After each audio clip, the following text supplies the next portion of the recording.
नमस्कार दोस्तों, वेद क्लासेस वेद sir channel में आपका स्वागत है। मैं वेद प्रकाश पांडे। आज जो हम यूपी टीजीटी विज्ञान वर्ग के लिए रसायन विज्ञान को प्रारंभ कर रहे हैं, अर्थात केमिस्ट्री आज से स्टार्ट हो जाएगी आपकी। सबसे पहले तो मैं ये आपको बता दूं कि सबसे पहले हम अपने बेस को कंसेप्ट को क्लियर करेंगे। जब तक हमारा कंसेप्ट नहीं क्लियर होगा तब तक जो है हम न्यूमेरिकल को नहीं सॉल्व कर पाएंगे। लेकिन आज जैसे ही आपका बेस कंप्लीट होगा आप उस टॉपिक के न्यूमेरिकल को सॉल्व कर पाएंगे। और हम आपको मास्टर वीडियो जो देंगे इस टॉपिक का, लगभग उसमें से 20 क्वेश्चंस होंगे उस टॉपिक से। तो इसलिए आप ध्यानपूर्वक पूरे के पूरे अच्छे से वीडियो को देखें। चलिए हम स्टार्ट करते हैं। आपका रसायन विज्ञान केमिस्ट्री का एक महत्वपूर्ण टॉपिक है डी ब्रोगली का समीकरण। याद रखिए यह इंपॉर्टेंट टॉपिक है कि यहां से आपका क्वेश्चंस बनने के चांसेस लगभग 90% चांसेस होते हैं। एक आपका डी ब्रोगली, एक आपका हाइजेनबर्ग की अनिश्चितता का सिद्धांत, और एक आपका जो है आपका इलेक्ट्रॉनिक अभिविन्यास। परमाणु संरचना में इलेक्ट्रॉनिक अभिविन्यास पाउली अपवर्जन के अनुसार और हुंड के अनुसार वो पूछेगा। आप अपने सिलेबस को ध्यानपूर्वक पढ़िए और सिलेबस को कई बार आप देखिए। जब तक आप सिलेबस को नहीं देखेंगे, हवा में पढ़ाई करेंगे तो आपको पता ही नहीं चलेगा कहां से क्वेश्चन आना है। इसलिए आप सबसे पहले अपने सिलेबस को अच्छे से देख लीजिए। और हां, फिजिक्स के जो है लेक्चर से स्टार्ट हो चुके हैं, 3 लेक्चर अपलोड भी हो चुके हैं। 4th लेक्चर आपका फिजिक्स का अपलोड होगा कुछ ही कल जो है आपका अपलोड हो जाएगा 4th लेक्चर। और ये आपका विज्ञान वर्ग में लेक्चर आपका 1 है। ये लेक्चर आपका 1 है, तो इसलिए याद रखना इसको। और बहुत ही इंपॉर्टेंट टॉपिक है और ये वीडियो कोई एडिटिंग नहीं की जाती है। जैसा क्लास में वीडियो चलता है वैसा ही मैं अपलोड कर देता हूं।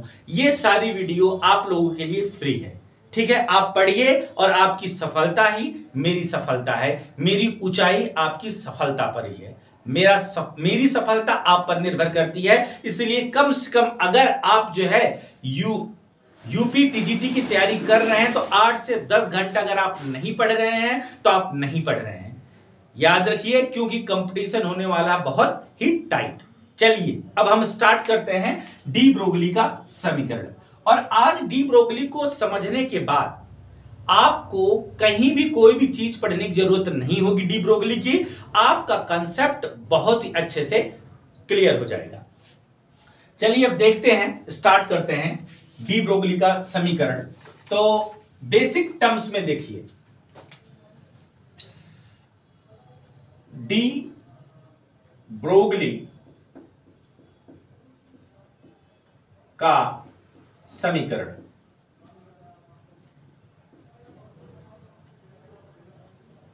ठीक है,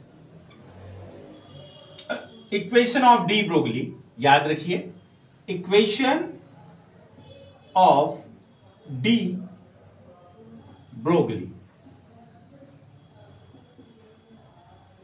इक्वेशन ऑफ डी ब्रोगली। अब उस डी ब्रोगली को समझने के पहले आपको कुछ चीजें समझनी पड़ेंगी, ठीक है। आप वीडियो में जो भी कंसेप्ट है आप उसको लिख लिया करिए, क्योंकि बार बार वीडियो देखने से समय लॉस होता है, ठीक है। इसलिए आप एक बार वीडियो को देखिए या उसको डाउनलोड कर लीजिए अगर लीड लगाकर, या वैसे बार बार आप देखते रहिए। वरना तो मेरे हिसाब से एक बार वीडियो को देखने के बाद नोट्स बना लीजिए। बहुत कम वीडियो देखने का प्रयास कीजिए, क्योंकि सफलता पाना है तो कंसेप्ट को लिख करके आपको उस पे क्वेश्चंस को सॉल्व करने का प्रयास करना चाहिए। अब यहां पे देखिए डी ब्रोगली का समीकरण, इक्वेशन ऑफ डी ब्रोगली, ठीक है। तो अब इसमें सबसे पहले कुछ टॉप पॉइंट पढ़ते हैं, पॉइंट जो कि डी ब्रोगली के लिए इंपॉर्टेंट होगा। पॉइंट पहला क्या है, देखिए पहला है न्यू। न्यू, ये न्यू क्या होता है, इसको बोलते हैं आवृत्ति। आवृत्ति, याद रखिए इसको हम फ्रीक्वेंसी बोलते हैं, फ्रीक्वेंसी, ठीक है। सी क्या होता है, प्रकाश की चाल। प्रकाश की चाल, यह आपका प्रकाश की चाल है।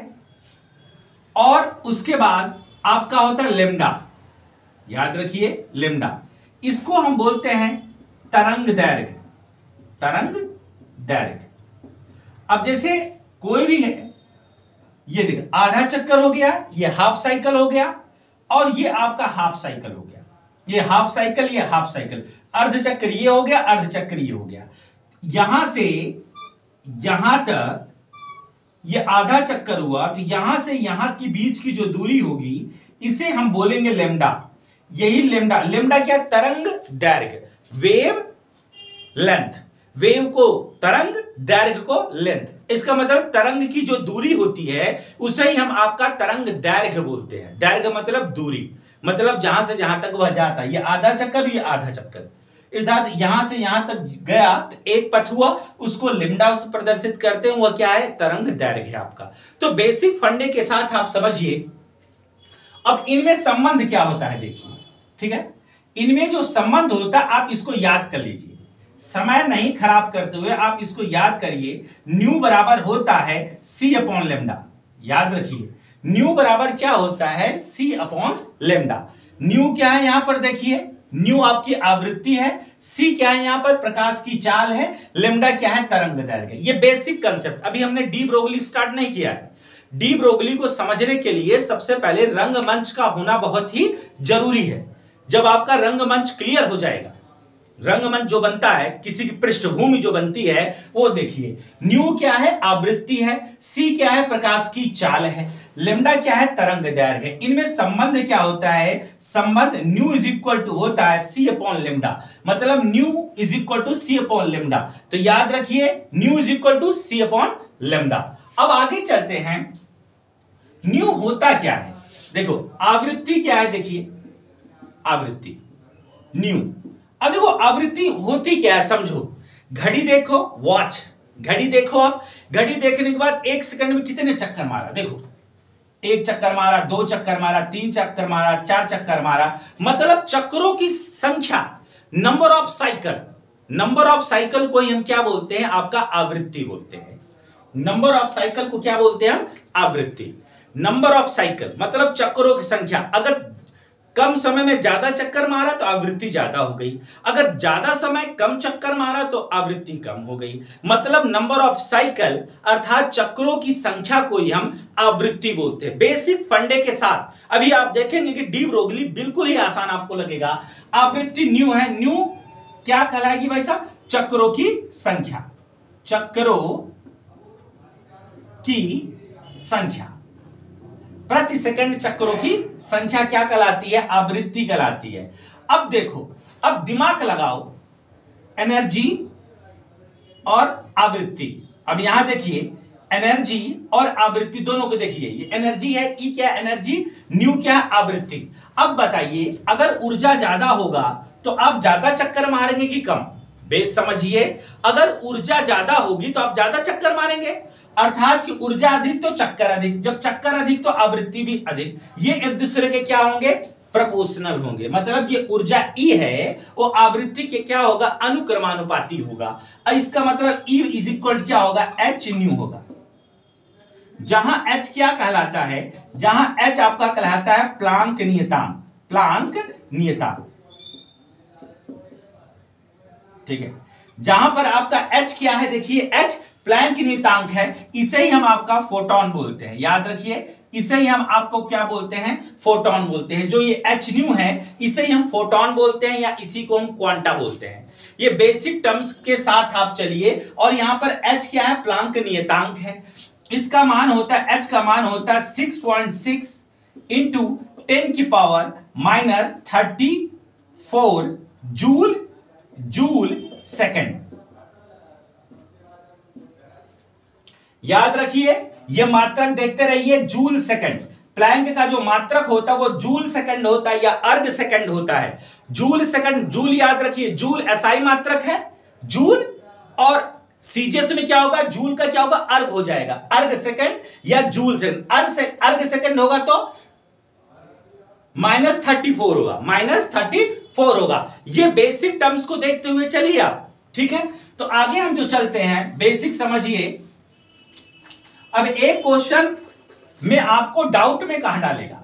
जो h की वैल्यू है वो 6.65 है, कहीं 6.67 है, जैसे 6.67 है या कहीं 6.6 ही है, into 10⁻34 joule second, joule second. अब यहां देखिए या h की वैल्यू होगी 6.6 इंटू 10⁻27 अर्ग सेकंड, अर्ग सेकंड। याद रखिए, डाउट में मत रहिएगा, ये बेसिक कंसेप्ट है। तो आप अगर डाउट में रहेंगे तो दिक्कत आ जाएगी। देखिए यहां जूल सेकंड है तब -34 है, यहां पर अर्ग सेकंड है, अर्ग है, तो इसका मतलब -27 है, क्योंकि 1 जूल इज इक्वल टू होता है 10⁻7 अर्ग के। याद रखिए, हमको थ्योरी नहीं, हमें कंसेप्ट को सीखना है, तो इसलिए याद करते रहिए। अब चलिए स्टार्ट करते हैं। अब हम स्टार्ट करते हैं डी ब्रोगली समीकरण को। देखिए बेसिक फंडे को, आपने बेसिक फंडा क्लियर कर लिया। डी ब्रोगली समीकरण, डी ब्रोगली के लिए सबसे पहले आपको दो चीजें याद करना पड़ेगा। देखिए दो साइंटिस्ट हैं हमारे पास, दो साइंटिस्ट, ठीक है। ये आइंस्टीन साहब है, आइंस्टीन, और ये है आपका आइंस्टीन, और ये आपके हैं प्लैंक साहब, प्लैंक, ठीक है। अब देखिए जो आइंस्टीन हैं उन्होंने क्या फॉर्मूला दिया था, E is equal to the mc², ठीक है। आइंस्टीन ने दिया हुआ था E is equal to the mc²। जो आपका प्लैंक है, याद करिए, इसको मैं 1 सेकंड में भी बता सकता हूं डी ब्रोगली को, लेकिन न्यूमेरिकल को सॉल्व करना है, कंसेप्ट को पकड़ना है तो समय लगता है। याद रखिए गर्मी काफी अधिक है। अब देखिए E is equal to the mc²। अब प्लैंक को देखिए, प्लैंक को क्या होगा, E इज इक्वल टू क्या होगा, h न्यू, ठीक है। अब देखिए आइंस्टीन इलेक्ट्रॉन के बारे में क्या बोलेगा, देखो इलेक्ट्रॉन, और प्लैंक भी इलेक्ट्रॉन के बारे में देखिए क्या बोलेगा। कंसेप्ट को समझिए, जब आप कंसेप्ट को सीख जाएंगे तो आपको कोई भी दिक्कत नहीं होगी, ठीक है। तो अब यहां पर देखिए, आप आइंस्टीन को देखिए, आइंस्टीन बोलता है कि इलेक्ट्रॉन एक कण है। आइंस्टीन क्या बोलता है कि इलेक्ट्रॉन एक कण की भांति व्यवहार करता है, इलेक्ट्रॉन। और प्लैंक बोलता है कि E इज इक्वल टू जो h न्यू दिया था प्लैंक समीकरण, इसको प्लैंक का समीकरण बोलते हैं। ये आपका प्लैंक इक्वेशन है, प्लैंक समीकरण, ठीक है। अब यहां पर बेसिक टर्म्स को क्लियर करते हैं, E is equal to the h nu. अब ये बोलता है कि ये तरंग है। देखिए बेसिक टर्म्स को क्लियर करिए। आइंस्टीन क्या बोलता है कि जो ये अपना आपका जो इलेक्ट्रॉन है, आइंस्टीन बोलता है कि जो आपका ये इलेक्ट्रॉन है, इलेक्ट्रॉन ये कण है, और प्लैंक बोलता है कि जो ये आपका इलेक्ट्रॉन है वह तरंग है। याद रखिए, दो लोग, आइंस्टीन इलेक्ट्रॉन को बोल रहा है कि ये कण है, प्लैंक क्या बोल रहा है, नहीं भाई साहब, प्लैंक जो बोल रहा है वो बोल रहा है कि देखो जो इलेक्ट्रॉन है वो तरंग की भांति व्यवहार करता है। दोनों लोग एक के बारे में अलग अलग राय दे रहे हैं। आइंस्टीन बोल रहा है इलेक्ट्रॉन एक कण है, प्लैंक क्या बोल रहा है, इलेक्ट्रॉन एक क्या है, तरंग है। इतने में तीसरा बंदा आ गया, ठीक है। ये है डी ब्रोगली, डी ब्रोगली। ये डी ब्रोगली जो है आपका देख रहा है, डी ब्रोगली देख रहा, अरे आइंस्टीन भैया बोल रहे हैं कि इलेक्ट्रॉन एक कण है, आइंस्टीन भैया बोल रहे हैं कि इलेक्ट्रॉन एक क्या है, कण है, और प्लैंक भैया बोल रहे हैं नहीं, इलेक्ट्रॉन एक तरंग है। क्या माजरा है, उसका दिमाग खुला, उसने कहा अच्छा, कुछ ऐसे भी पदार्थ होते हैं जो द्वितीय प्रकृति के होते हैं, द्वैत प्रकृति के होते हैं, अर्थात वो डुअल नेचर के होते हैं, कण के नेचर के भी होते हैं और तरंग के नेचर के भी होते हैं। ये बेसिक टर्म्स है, इस बात को आप क्लियर कर लीजिए। यह बेसिक टर्म्स है कि कुछ पदार्थ द्वैत प्रकृति के होते हैं, अर्थात डुअल नेचर के होते हैं, पार्टिकल नेचर के होते हैं और वेव नेचर के होते हैं। अर्थात पार्टिकल मतलब कण की प्रकृति के होते हैं, वेव मतलब तरंग की प्रकृति के होते हैं, ठीक है। कुछ पदार्थ की बात की जा रही, ये शब्द मेरे नहीं है फिलहाल, ये शब्द हैं डी ब्रोगली के। याद रखिए, डी ब्रोगली के कंसेप्ट को आप देखिए, ये कंसेप्ट है, आप एक एक पॉइंट को नोट करते हुए चलिए, क्योंकि न्यूमेरिकल के लिए रामबाण औषधि है ये, याद कर लीजिए भाई साहब। अब यहां पर देखिए टर्म्स को हमारे, अब देखिए इससे बहुत सारी चीजें आपकी क्लियर हो रही है। देखिए कंसेप्ट में क्या होता है, एच पता चल गया, एच न्यू प्लैंक समीकरण पता चल गया, आपको कंसेप्ट पता चल गया, तो तब आपको पता चलेगा कि जो है कि ये बेसिक फंडा कैसे बनता है। अब आपको क्वेश्चन करने में आसानी होगी, गर्मी काफी है। अब यहां देखिए डी ब्रोगली का समीकरण, अब डी ब्रोगली का समीकरण क्या है, देखिए डी ब्रोगली के अनुसार, डी ब्रोगली के अनुसार कुछ पदार्थ जैसे इलेक्ट्रॉन, याद रखिए डी ब्रोगली के अनुसार कुछ पदार्थ जैसे इलेक्ट्रॉन द्वैत प्रकृति मतलब डुअल नेचर, मतलब डी ब्रोगली के अनुसार कुछ पदार्थ जैसे इलेक्ट्रॉन द्वैत प्रकृति अर्थात डुअल नेचर के होते हैं। याद रखिए ये इंपॉर्टेंट लाइन है, डुअल नेचर। वो पूछेगा कि किसने कहा कि कुछ पदार्थ द्वितीय प्रकृति के होते हैं, द्वैत प्रकृति के होते हैं, डुअल नेचर के होते हैं। स्टेटमेंट देगा आइंस्टीन, दूसरा देगा प्लैंक, तीसरा देगा डी ब्रोगली, चौथा देगा समरफील्ड।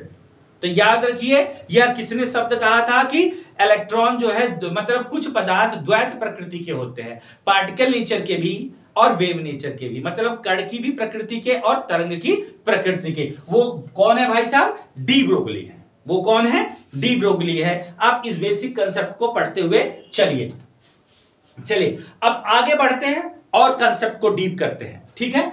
यहां से क्वेश्चन बनने के चांसेस होते हैं। अब यहां पर देखिए अब कौन कौन से हैं भाई साहब, ए कण की प्रकृति, बी यहां पर लिख लीजिए तरंग की प्रकृति। देखिए अगर आप एक दिन में एक टॉपिक कवर करते हैं तो 30 दिन में 30 टॉपिक होता है, और ये अपने आप में बहुत बड़ी बात होती है। आप इस चीज को नोट कर लीजिए, ये अपने अंदर बहुत बड़ी बात होती है कि एक महीने में अगर 20 टॉपिक भी अगर आप अच्छे से क्लियर करते हैं, अच्छे से कंसेप्चुअल, तो बहुत बड़ी बात होती है ये कण की प्रकृति और किसके, तरंग की प्रकृति। अब देखिए स्टार्ट करते हैं। पहले आइंस्टीन के बारे में मैंने बोला था, तो आइंस्टीन के अनुसार देखिए क्या था, आइंस्टीन के अनुसार क्या था, देखिए E इज इक्वल टू किसके था, mc स्क्वायर, समीकरण 1 हो गया, ठीक है। E is equal to the mc square, ये समीकरण आपका क्या हो गया, 1 हो गया। याद रखिए E बड़ा लिख देते हैं आपके लिए, mc स्क्वायर, समीकरण क्या ले लिया हमने, 1, ठीक है। रटिए नहीं आप, E is equal to the mc square, और देखो आइंस्टीन के अनुसार। अब देखिए प्लैंक के अनुसार आपका टॉपिक में देख लेते हैं। E इज इक्वल टू क्या होता है, h न्यू, समीकरण क्या हो गया ये आपका 2, ठीक है। ये प्लैंक के अनुसार E is equal to the h nu, और आपका आइंस्टीन के अनुसार E is equal to the mc square. अब ये बेसिक फंडा है, इस बेसिक फंडे को आप क्लियर कर लीजिए। अब देखिए समीकरण 1 में अब देखो समीकरण 1 है, समीकरण 2 है। अब देखिए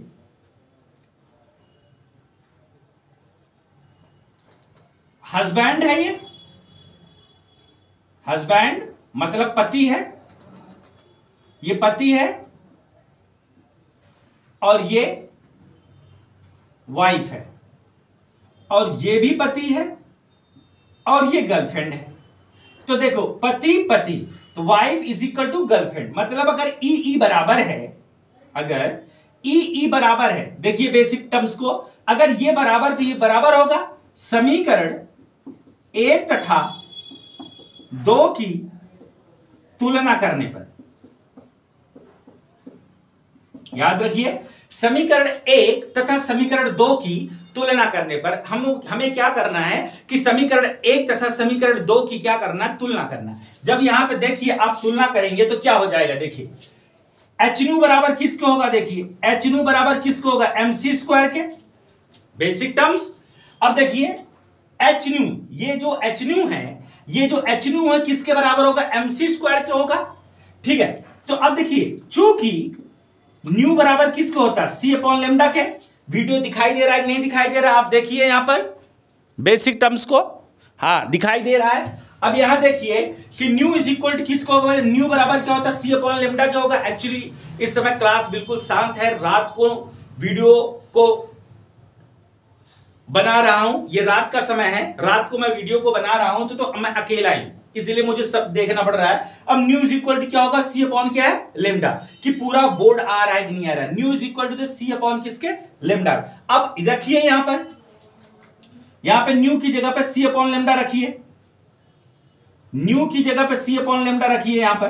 तो देखिए क्या आ जाएगा, एच सी अपॉन लेमडा। देखिए न्यू की जगह पे मैंने एच, न्यू की जगह पे देखो, न्यू की जगह पे सी अपॉन लेमडा रखना है। देखिए ये न्यू है, न्यू की जगह पे सी अपॉन लेमडा रखिए, is equal to the mc square. अब लेमडा चाहिए, लेमडा को इधर भेजिए, एमसी स्क्वायर को इधर भेजिए। तो अब देखिए क्या हो जाएगा, lambda is equal to the किसके हो जाएगा, h c upon mc square. Basic terms को जानिए यहां पर, कंसेप्ट को। अब देखिए एक सी से सी चला जाएगा, लेमडा इज इक्वल किसके आएगा, एच अपॉन क्या आएगा, m v, sorry m c. अब देखिए अब और बेस को समझिए, ठीक है, और बेस को समझिए। सी रिप्लेस बाय वी, देखिए सी क्या है, प्रकाश की चाल, वी क्या है, किसी कण की चाल। अगर इलेक्ट्रॉन अर्थात पदार्थ प्रकाश की चाल से चल रहा है, कंसेप्ट समझिए, ये कंसेप्ट है। अगर कोई भी पदार्थ है वह प्रकाश की चाल से चल रहा है तब तो सी होगा, अगर प्रकाश की चाल से नहीं चल रहा है तो वो क्या होगा, वी।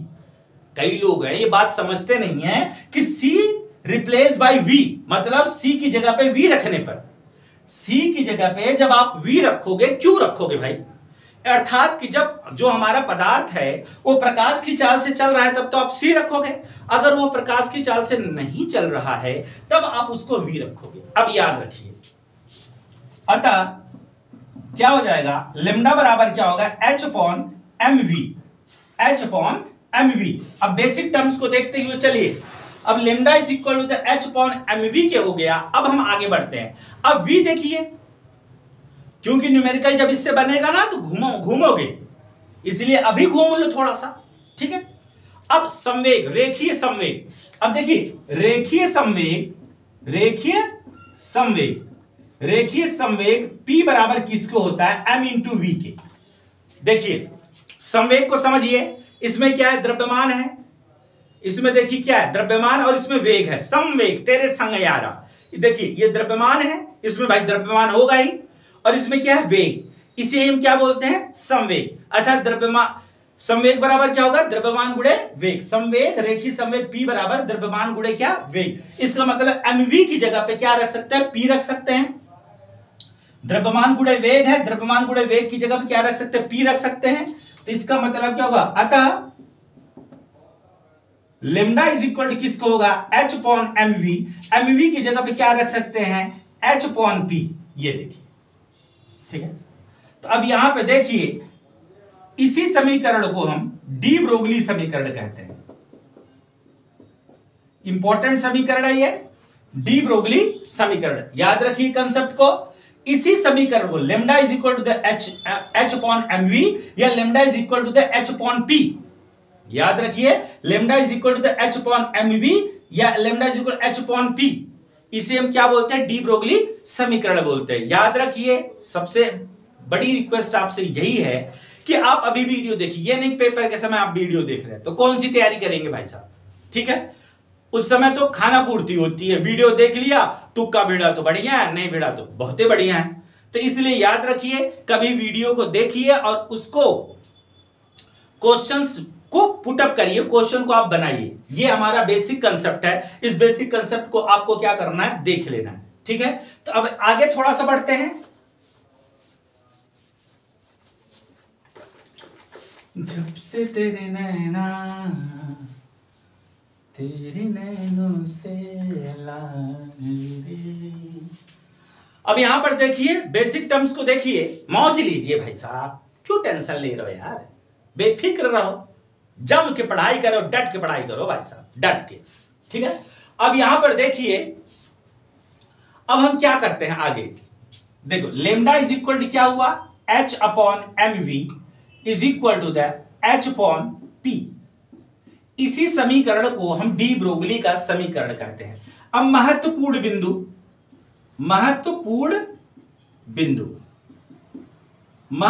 बिंदु क्या है, देखिए पहला ए, ऊर्जा आवृत्ति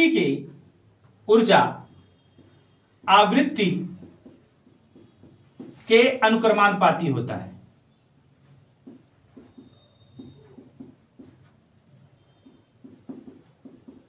ठीक है, जो ऊर्जा होता है वो आवृत्ति के अनुक्रमानुपाती, ई अनुक्रमानुपाती न्यू के।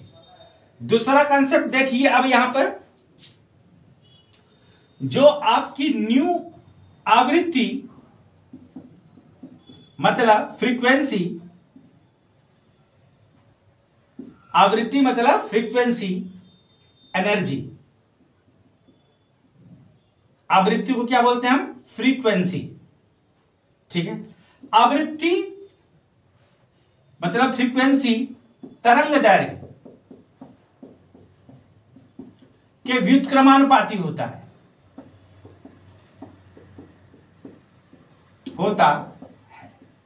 ठीक है। तो B इज इक्वल टू इसके A और B, तो इसका मतलब न्यू अनुक्रमानुपाती किसके, 1/λ। ये दो कंसेप्ट है, इन दोनों कंसेप्ट को आपको समझना है। अब देखिए सी पोर्शन देखिए और आगे डीप बढ़ाइए इस कंसेप्ट को आप। ऊर्जा मतलब एनर्जी, तरंग दैर्घ्य मतलब लेमडा के व्युत्क्रमानुपाती होता है।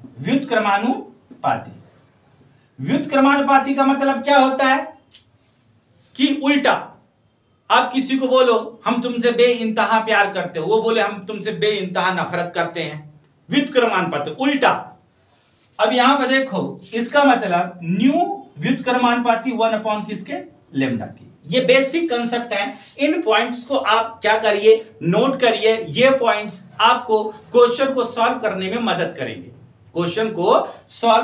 मदद करेंगे, ये सारे पॉइंट। इसलिए आप इसका भरपूर फायदा उठाइए और भरपूर वीडियोस को देखने के बाद उसके कंसेप्ट को लिख लीजिए और उसको बार बार देखते रहिए। और आप भी नूतन ABC बहुत सारे हैं, वहां से क्वेश्चनों को उठाइए और क्वेश्चनों को करने का प्रयास कीजिए। और मैं भी मास्टर वीडियो में जो भी इसके हैं क्वेश्चंस आपको अपलोड करता हुआ चला जाऊंगा। ठीक है, आज के लिए इतना बहुत है। जय हिंद, जय भारत।